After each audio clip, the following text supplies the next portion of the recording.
Sou o pastor Edivaldo, peço aos irmãos que se inscrevam no canal, ative as notificações, compartilhe os vídeos para que outras vidas sejam alcançadas, meus amados. Deus abençoe a todos, em nome do Senhor Jesus Cristo. Testemunho enviado pelo irmão Tiniel de Angola. O uso das vestimentas, a decência e o pudor. O uso das vestimentas. Porque Deus fez e qual é o propósito definido da vestimenta? Caro leitor, de acordo com aquilo que aqui está sendo abordado, sobre as vestimentas, eis aqui um estudo elaborado pelo autor deste mesmo livro, com a finalidade de conduzir a maior compreensão sobre o uso adequado das vestimentas.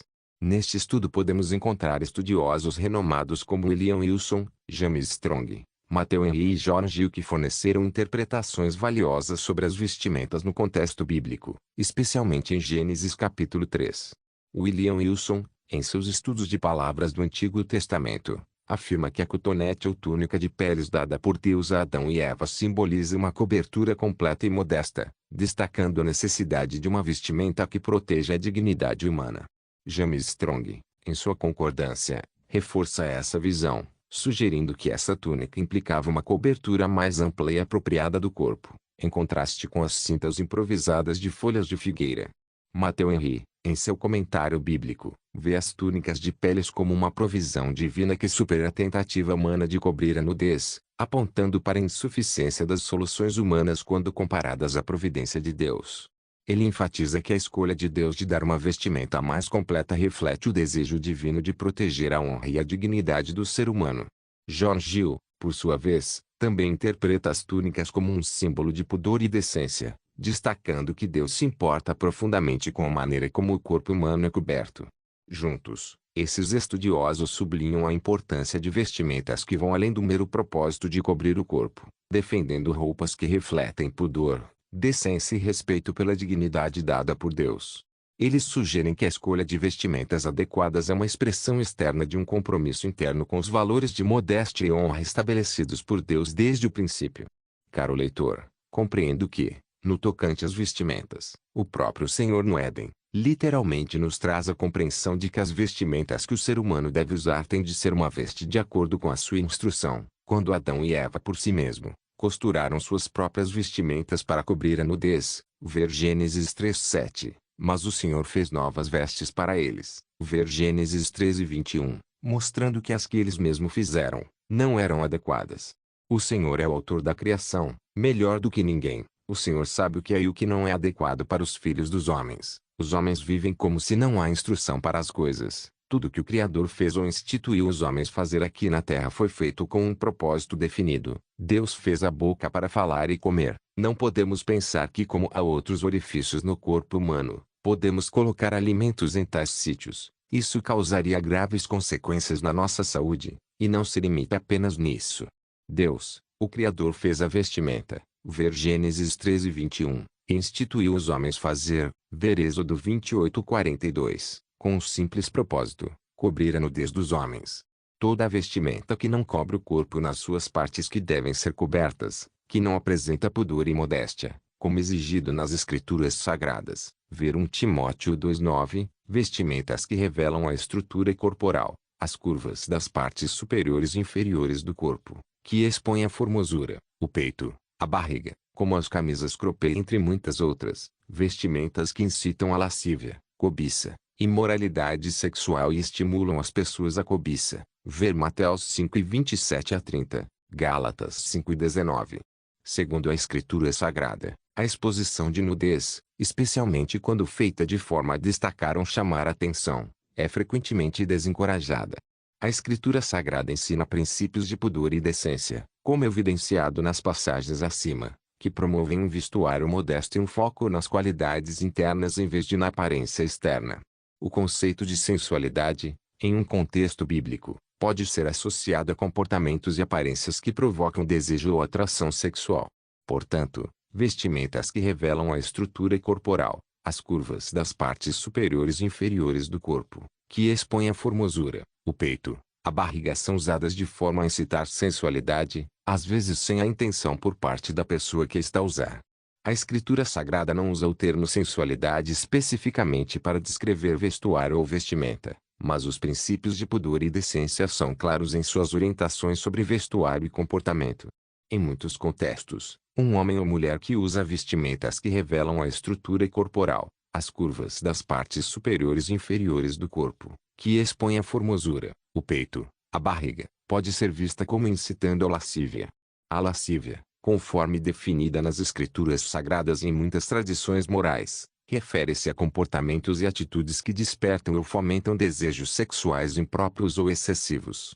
No contexto bíblico e moral, o vestuário que revelam coisas acima mencionado, pode ser interpretado como provocativo e capaz de despertar desejos que são considerados inapropriados ou imorais. A Escritura Sagrada promove princípios de pudor e decência, sugerindo que o comportamento e a apresentação pessoal devem ser conduzidos de maneira que evitem incitar desejos indesejados ou desrespeitosos. Portanto, em termos bíblicos, tal vestuário poderia ser visto como contribuindo para a lascívia. As vestimentas que não cobrem adequadamente o corpo, que revelam a estrutura corporal de maneira que possa ser vista como provocativa ou que incitam desejos impuros, são frequentemente vistas como não compatíveis com os princípios de modéstia e pudor descritos na Escritura Sagrada, e diante do trono de Deus, tais vestimentas são reprovadas, e tal atitude constitui-se em pecado. Já foi dito que o pecado na sua essência é compreendido como o ato de falhar o alvo. Portanto, se diante do trono, o propósito definido melhor, o alvo principal das vestimentas é cobrir o corpo humano, e infelizmente os seres humanos têm usado vestimentas que não alcançam este objetivo do Criador, este alvo principal, que é cobrir o corpo humano. Com isso automaticamente nós estaremos infringindo a vontade do Criador. Toda infração é sujeita à punição diante da justiça do Eterno, o Todo-Poderoso, como acima foi bem esclarecido. Caro leitor, tome muito cuidado. O príncipe das trevas investiu muito nas vestimentas para fazer os filhos dos homens, inclusive os crentes em Cristo, usarem vestimentas que diante do trono de Deus são reprováveis. Use a vestimenta sem falhar o alvo, para que esteja segundo a santidade do Senhor. Se Deus não se importa com vestimentas, porque aqui em Gênesis 35:2, ARC, o povo de Deus foi instruído a mudar de vestimentas. A Escritura Sagrada relata: tirai os deuses estranhos que há no meio de vós, e purificai-vos, e mudai as vossas vestes. E vemos na Escritura Sagrada ao Senhor, o Todo-Poderoso falando através do profeta Sofonias. A respeito disso, a Escritura Sagrada relata: no dia do sacrifício do Senhor castigarei os líderes e os filhos do rei e todos os que estão vestidos com roupas estrangeiras. Sofonias 1:8, KJ. Caso o leitor, fazendo um estudo minucioso desta passagem, vemos que na versão original em hebraico, o termo traduzido como roupas estrangeiras em Sofonias 1:8 é BGDNK. No contexto, roupas estrangeiras refere-se a vestimentas que não são apropriadas ou típicas para o povo de Deus, e que podem simbolizar influências externas ou comportamentos inadequados. O termo estrangeira sugere uma separação ou distinção das vestimentas que seriam consideradas adequadas para os filhos de Deus. A relação com a falta de pudor e modéstia pode ser vista na maneira como as vestimentas são usadas para refletir valores e comportamentos. Vestimentas que expõem partes do corpo de maneira que incitam desejos ou não cobrem adequadamente, como camisas cropped e outras vestimentas que não apresentam decência, podem ser vistas como estrangeiras ou inadequadas segundo os princípios bíblicos de pudor e decência. Portanto, roupas estrangeiras pode ser entendido como vestimentas associadas a práticas ou influências externas que não são compatíveis com a identidade e as normas estabelecidas pelo Criador para toda criatura no geral. Vestimentas consagradas aos poderes das trevas. Sobre itens ou propriedades das trevas, há duas categorias. 1. Objetos ou coisas que as trevas contaminam com intensos encantamentos, como no caso de certas vestimentas que são decentes, mas por causa da feitiçaria. Os agentes humanos das trevas fazem rituais para contaminar tais vestimentas com o poder da feitiçaria, para diversos fatores, incluindo causar danos aos filhos dos homens. Saiba que é possível um objeto material, como no caso da vestimenta, ser portador de poderes espirituais, tanto na esfera da luz como na esfera das trevas. A Escritura Sagrada mostra alguns casos: a vara de Moisés, ver Êxodo 4:2-4, 14 e 16. O manto de Elias, ver 2 Reis 2:8, 14. As vestimentas do grande Senhor Jesus, o Cristo, ver Mateus 9:20-21. Os lençóis e aventais de São Paulo, ver Atos 19:11-12. Esteja ciente que, inversamente, os poderes das trevas também colocam poderes espirituais em alguns objetos. Isto inclui, mas não se limita apenas nas vestimentas decentes, e tais vestimentas podem causar diversos tipos de males, incluindo aos filhos de Deus.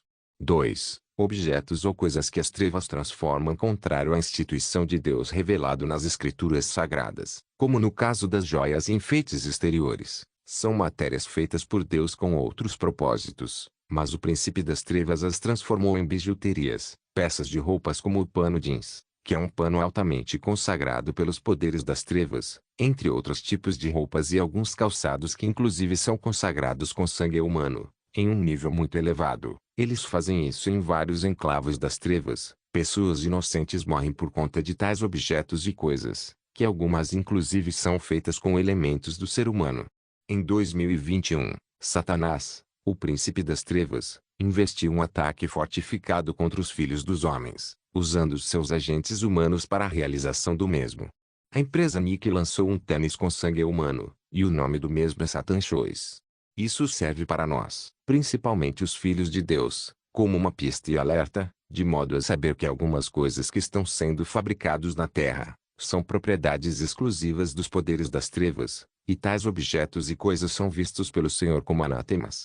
Um objeto ou coisa impura, não limita-se apenas às coisas que foram feitas especificamente para adoração e louvor do príncipe das trevas, isto inclui tais objetos e coisas, mas não se limita apenas a elas, também incluem objetos e coisas que foram feitas para o uso do homem como dito acima, na primeira categoria. Coisas feitas de ouro, prata, pedras e madeiras, os objetos e coisas impuras, glorificam ou honram os poderes das trevas, são coisas feitas por intermédio da inspiração e criatividade deles. Devemos nos desfazer de tais objetos e coisas, pois vão tentar purificá-los, não podemos purificá-los, são exclusivamente propriedades do maligno.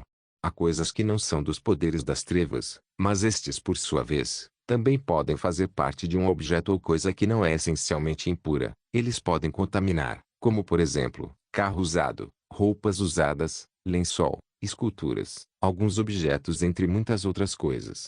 Tais coisas por conta da contaminação, tornam-se portadores de espíritos malignos. Não é um ato pecaminoso possuir tais coisas, mas é perigoso e desvantajoso tê-las, porque isso trará problemas no lar. Os poderes das trevas usarão tais coisas para poderem infiltrar-se em casas, podendo atacar o ser humano mais de perto. Os objetos como vestimentas, lençóis, calçados, brinquedos, ursinhos de peluche, quadros, estátuas, algumas pinturas, obras de artes entre muitos outros. Como dito acima, há objetos e coisas que não podem ser purificadas e consagradas, porque são propriedades exclusivas do maligno, foram originados da consciência do príncipe das trevas. Os brinquedos, ursinhos de peluche, bonecas não podem ser purificadas e consagradas, aparelho de videojogos, certas vestimentas, esculturas, pinturas ou quadros que possuem imagens de mestres místicos que nós desconhecemos, foto ou pôster de celebridades ou músicos, entre outras coisas que têm o selo do príncipe das trevas, consagrados a entidades espirituais malignas, são coisas para jogar fora, nos afastarmos delas e não tentar purificá-las ou consagrá-las a Deus. Caro leitor, saiba que, há muito mais que não foi aqui mencionado, mas o leitor pode orar e jejuar a Deus a fim de que ele venha, por misericórdia, mostrar-lhe mais sobre o que está sendo dito aqui. A Escritura Sagrada ensina: clame a mim e eu responderei e direi a você coisas grandiosas e insondáveis que você não conhece. Jeremias 33:3, NVI na outra versão: invoca-me e te responderei, e te revelarei conhecimentos grandiosos e inacessíveis, que não sabes. Jeremias 33:3, KJA. Mais abaixo o leitor encontrará o relato de Gabriel Agbo, que em seu livro, Maldições Hereditárias, também abordou acerca de objetos que estão inseridos nas duas categorias. Por outra, há coisas que podem ser purificadas, como algumas vestimentas, sapatos, carros, entre outros. Há marcas que não se pode intentar o ato de purificação. O tênis lançado pela Nike Satan Shoes. Você acha que é possível orar e consagrar um objeto desse? De modo algum. Há muitas outras marcas para além da Nike. No entanto, para não mencionar inúmeras delas, vou colocar aqui algumas dentre as muitas marcas de celebridades, que são nomes de deuses e entidades espirituais malignas. Vejamos, a marca Nike, que em outras línguas escreve-se Nike, é um nome próprio feminino de origem grega, associado à deusa da vitória, identificada pelos romanos como Victoria. Hesíodo a menciona como filha do titã Palas de Destige, e irmã de Zelos, rivalidade, Kratos, vigor, e Bia, força. A palavra Nike significa vitória em grego. Outras marcas famosas com nomes de deuses incluem Hermes, inspirado no deus grego do comércio e mensageiro dos deuses, Mars, que remete ao deus romano da guerra, Apolo, nomeado em homenagem ao deus grego da música, poesia e cura, e Vênus, uma marca de lâminas de barbear que leva o nome da deusa romana do amor e da beleza. Além disso, a marca de automóveis Apolo também remete ao deus grego mencionado anteriormente. No livro do Apocalipse, Apolion, do grego destruidor, é o anjo do abismo, identificado como o rei dos gafanhotos que emergem para atormentar a humanidade. Ele é descrito como um demônio poderoso e líder das forças infernais na batalha final. A Escritura Sagrada evidencia isso dizendo: então, o quinto anjo soou a trombeta, e observei uma estrela que havia caído do céu sobre a terra. Aquela estrela foi entregue à chave do poço do abismo. Assim que ela abriu o poço do abismo, subiu dele fumaça como a de uma colossal fornalha. O sol e o céu escureceram com a fuligem que saía do abismo. E havia um rei sobre eles, o anjo do abismo, cujo nome em hebraico é Abaddon e, em grego, Apolion. Apocalipse 9, 1-2, 11. KJA Hermes Trismegisto é uma figura sincrética combinando o deus grego Hermes e o deus egípcio Thoth, considerado o pai da alquimia e associado à sabedoria à escrita. Ele é frequentemente referido como 3 vezes grande devido à sua suposta realeza em sabedoria, alquimia e magia. Mars é deus romano da guerra, equivalente ao deus grego Ares, e simboliza força, agressividade e proteção militar. Ele é frequentemente representado como um guerreiro poderoso e tem várias marcas, como os chocolates Mars, que adotam seu nome. Caro leitor, considerando que tudo parte de um princípio, até a sua realização, da criação à formação, eu pergunto a ti, será que o Santo Deus e Pai, o Todo-Poderoso, daria criatividade e inspiração aos seres humanos para fabricarem coisas com nomes de deuses que são anjos caídos? Será que ao consagrar tais coisas e objetos a Deus, ele os receberá para sua glória? Pense nisso. Portanto, as coisas que estão na primeira categoria, podemos orar e consagrar ao Senhor, pois o uso de tais coisas não no geral, pois também há vestimentas inadequadas para os seres humanos que estão inseridas nesta categoria, mas eu me refiro apenas às que são decentes, que ao usarmos conseguimos alcançar o alvo principal, cobrir a nudez e andar na simplicidade. Todavia apenas foram contaminadas pelos poderes das trevas, e por conta dessa contaminação é que temos de orar e se possível ungir tais coisas. Tudo o que Deus criou é bom, inclusive o ser humano, mas as trevas têm a mania de contaminar o que o Deus criou, e o ser humano também está incluso nesta realidade, mas tais coisas podem ser santificados pela oração. A Escritura Sagrada diz, pois tudo o que Deus criou é bom, e nada deve ser rejeitado, se puder ser recebido com ações de graças. Porquanto é santificado pela palavra de Deus e pela oração. 1 Timóteo 4, 4-5, KJA Tudo o que Deus criou é bom, inversamente, tudo que o príncipe das trevas tem criado na terra é mau, nada que ele coloque sua ideia é bom para os filhos dos homens. Eu não sei como posso levá-lo à compreensão de que na terra há poderes das trevas lutando dia e noite contra os seres humanos para os matar, roubar e destruir. Os seres humanos precisam acordar para a realidade. Esta é a era da última batalha. Os objetos da segunda categoria são frutos do próprio príncipe das trevas. Não podemos nem sequer pensar em usar em nossos corpos, ou até mesmo colocar dentro de nossas casas, pois como o selo do príncipe das trevas está inserido nelas, isso dá a legalidade de projetar-se nelas, e caso isso aconteça ele estará dentro do seu lar. Para melhorar segurança tens de deitar fora ou queimar tais objetos e não oferecer aos outros. O que não é bom para ti, em termos prejudiciais, nunca será para o outro. Portanto jogai fora ou queimai. Sobre objetos como esses a Escritura Sagrada orienta, sendo assim, não levarás coisa alguma que seja abominável ao Senhor para dentro de tua casa. Neste caso, tu te tornarias anátema, amaldiçoado com ela. Considera-as, pois, como coisas imundas e detestáveis, pois elas estão separadas para destruição, como anátemas. Deuteronômio 7:26. KJA É possível os poderes das trevas e seus agentes humanos se projetarem em tais coisas e infiltrarem-se em nossos corpos, externamente por meio dos objetos, ou até mesmo internamente, por intermédio de alimentos e bebidas provenientes dos enclaves das trevas. Quando eles entram em casas é para melhor monitorização, servir de espião para recolher informação, mas não se limita apenas a isso, há muito mais do que isso. Mas o meu foco não é dar detalhes do que os poderes das trevas fazem quando entram em contato contigo e às vezes acabam encontrando erros na configuração de pecados. Coisa essa que dá-lhes o direito legal de ataque. Possíveis manipulações entre outras coisas estão inseridas nesta conexão.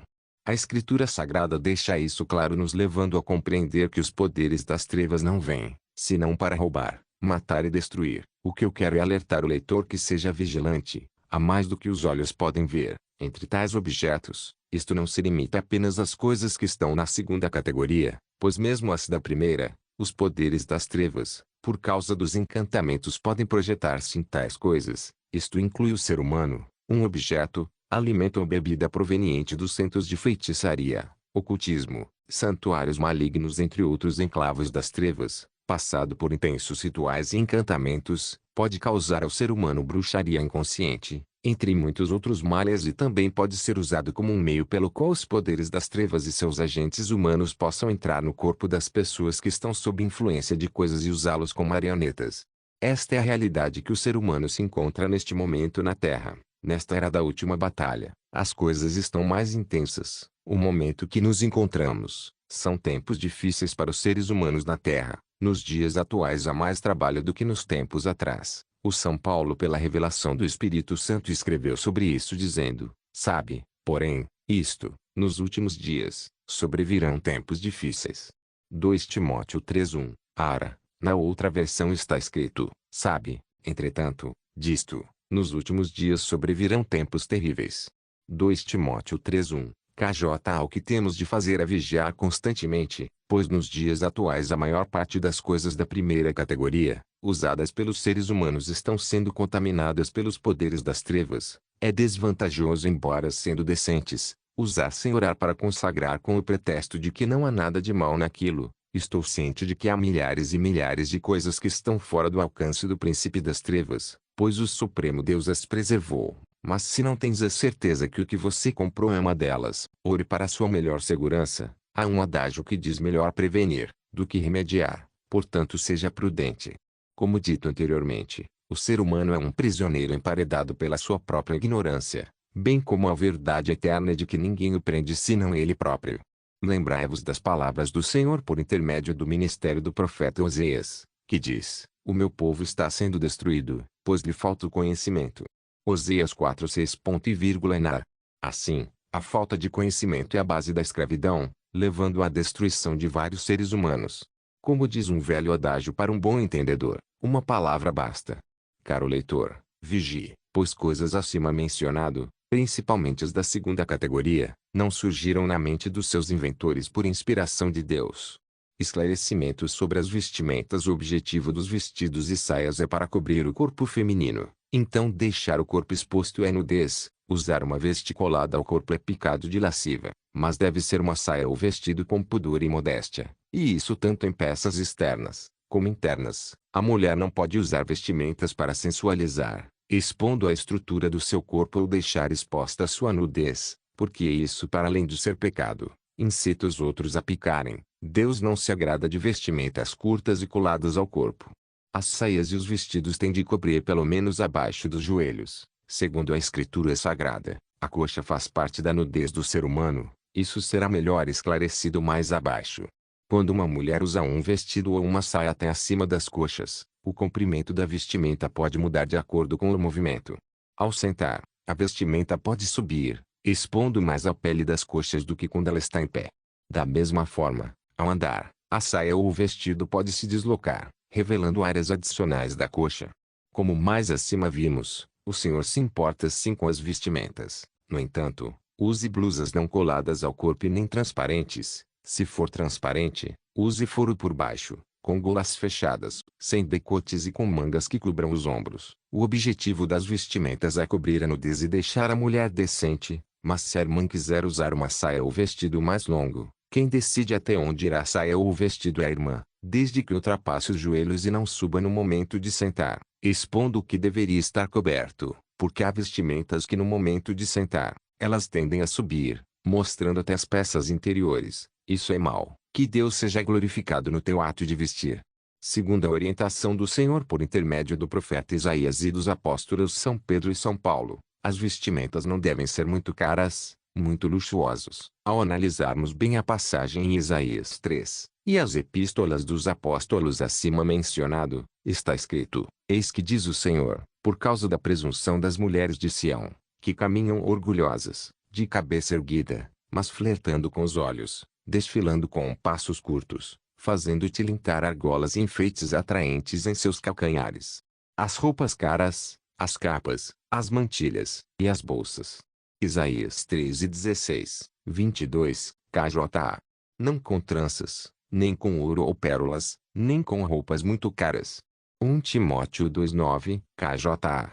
Os enfeites exteriores, como as tranças do cabelo, as finas joias de ouro ou o luxo dos vestidos.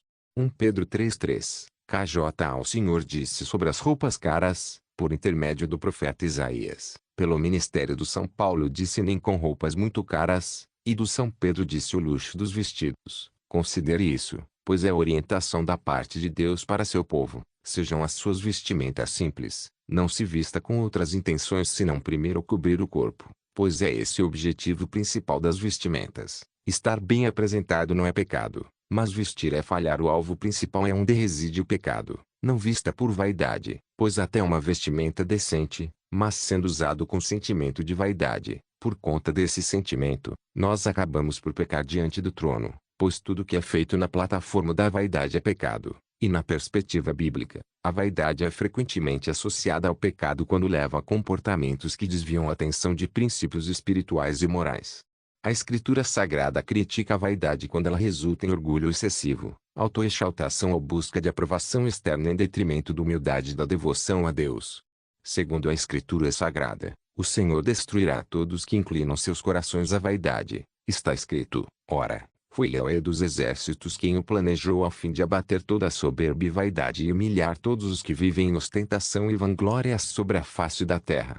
Isaías 23:9, KJA. Esse sentimento, às vezes imperceptível aos olhos de quem o possui, entre muitas outras coisas, gera no ser humano um coração cobiçoso e arrogante. A Escritura Sagrada diz, contudo, quando seu coração se tornou cobiçoso, arrogante e endurecido por causa do extremo orgulho e vaidade, ele foi deposto do seu trono real e totalmente despojado da sua glória.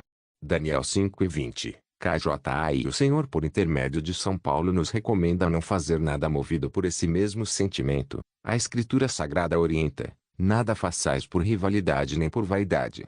Filipenses 2:3, KJA. E nenhum ser humano vaidoso entrará no reino dos céus. O salmista escreveu: quem subirá ao monte do Senhor ou quem estará no seu lugar santo? Aquele que é limpo de mãos e puro de coração, que não entrega a sua alma à vaidade, nem jura enganosamente. Salmos 24:3-4, ARC. Quem entregar a sua alma à vaidade, estará se procedendo contrário à palavra de Deus. Use as vestimentas decentemente, mas que seja com um coração puro diante do trono de Deus. A vaidade é vista como problemática quando se torna um foco desproporcional na própria aparência ou status, em vez de se concentrar em valores mais profundos e espirituais. No entanto, é importante distinguir entre a vaidade como um pecado e a vaidade como um comportamento ocasional, dependendo da motivação e do impacto nas ações e atitudes da pessoa. Vaidade e tendência. Caro leitor, saiba que vaidade e tendência são conceitos distintos que se referem a diferentes aspectos da personalidade e do comportamento. Vejamos. 1. Vaidade refere-se a um foco excessivo na própria aparência ou importância. É a preocupação com a forma como os outros nos percebem, geralmente buscando admiração ou aprovação. A vaidade é muitas vezes associada a um desejo de exibir beleza, status ou sucesso pessoal, e pode levar a comportamentos destinados a atrair atenção ou elogios. 2. Tendência, por outro lado, refere-se a uma inclinação ou propensão natural para se comportar de uma determinada maneira ou preferir certas coisas. Pode se manifestar como um interesse ou preferência por certos estilos, atividades ou comportamentos, sem a necessidade de buscar a aprovação externa. A tendência pode ser influenciada por gostos pessoais, interesses, ou modas e geralmente não está ligada a um desejo de exibição. Em suma, Enquanto a vaidade está relacionada a um desejo de autoafirmação e admiração, a tendência está mais relacionada a preferências pessoais ou inclinações naturais. Caro leitor, o problema às vezes não está no uso errado das vestimentas, mas sim a intenção ou motivação por trás do uso do mesmo. Duas pessoas podem usar a mesma vestimenta, mas uma delas pode estar agindo motivada pela vaidade, enquanto a outra pode não estar. A diferença está na intenção e na motivação pessoal. Por exemplo, se uma pessoa veste uma vestimenta para atrair atenção, buscar admiração ou sentir-se superior, isso pode ser um reflexo de vaidade.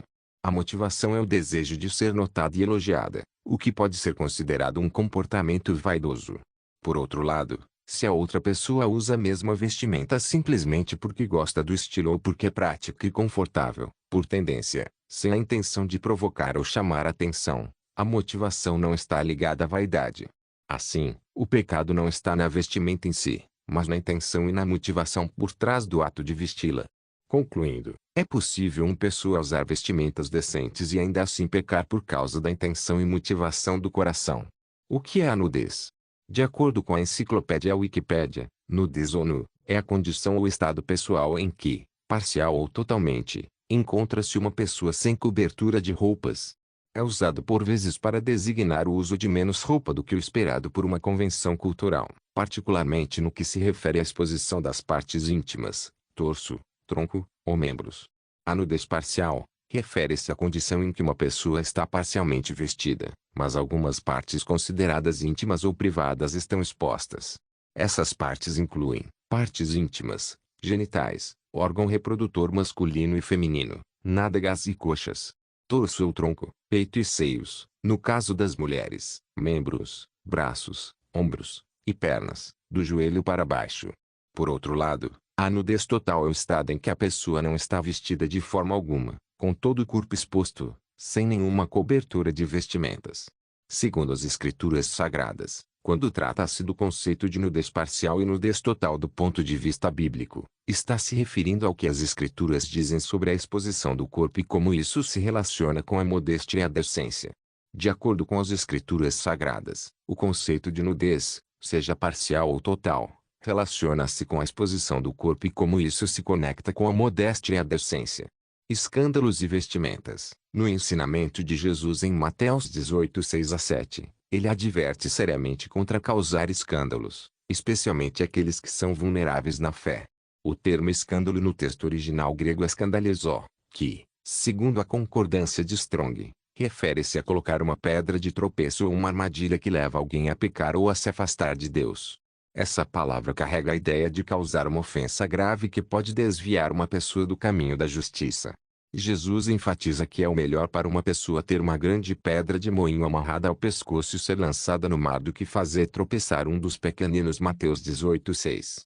Isso demonstra a gravidade do pecado de escândalo, especialmente quando envolve aqueles que são novos ou fracos na fé. O tropeço aqui não se refere apenas a ações flagrantes, mas inclui qualquer comportamento que possa induzir outros ao pecado, incluindo a maneira como nos vestimos. Vestimentas indecentes ou inadequadas, que expõem o corpo de maneira a provocar pensamentos impuros ou que não respeitam os padrões bíblicos de modéstia, podem ser vistas como uma forma de escândalo. Elas têm o potencial de desviar a atenção de outros crentes, especialmente os mais vulneráveis, e levá-los ao pecado. De acordo com a concordância de Strong, o termo escandalizó também pode significar ofender moralmente, o que se aplica àquelas situações onde a falta de modéstia nas vestes pode causar distúrbios espirituais em outros. Jesus deixa claro que aqueles que causam tais escândalos enfrentarão uma punição severa.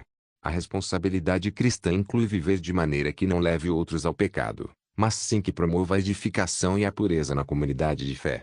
Isso significa que nossas vestimentas devem refletir o caráter de Cristo, promovendo decência e respeitando o corpo, que é o templo do Espírito Santo. 1 Coríntios 6:19-20.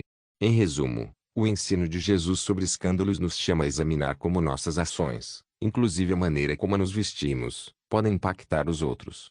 Devemos ser conscientes de que, ao vestir-nos de maneira que possa induzir outros ao pecado, estamos nos colocando sob a advertência de Jesus. A modéstia e o respeito por nossos irmãos na fé devem guiar nossas escolhas de vestuário, para que não sejamos culpados de causar tropeço e, Assim, incorrer na punição que Jesus descreve para aqueles que escandalizam seus pequenos. Trecho extraído do livro Cerca do Sangue, escrito por Leãozinho de Deus, inspirado pelo Espírito Santo. Ajude a levar libertação e esperança a mais pessoas. Sua oferta fortalece essa obra de Deus e transforma vidas através da palavra. Meus queridos, a sua ajuda faz a diferença, que é o nosso QR Code. Deixa Deus te usar. A sua oferta é muito importante.